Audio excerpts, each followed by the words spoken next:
Rich, today we're talking about the strong US dollar and global oil demand. Can we get some raining money graphics here? I think just rain real money.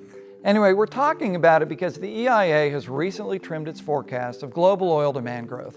Right.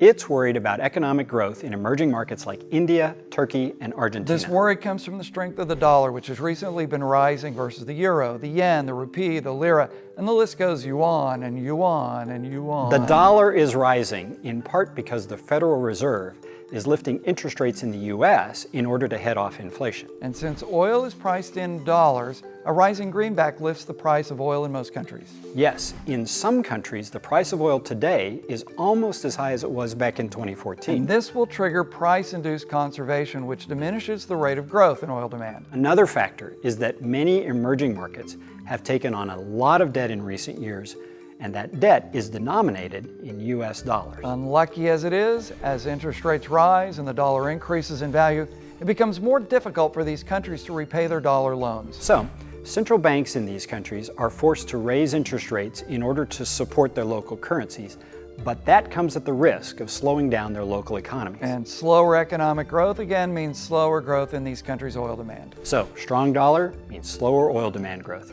And producers around the world need to pay close attention to this in order to avoid overproduction, surplus inventories, and falling oil prices.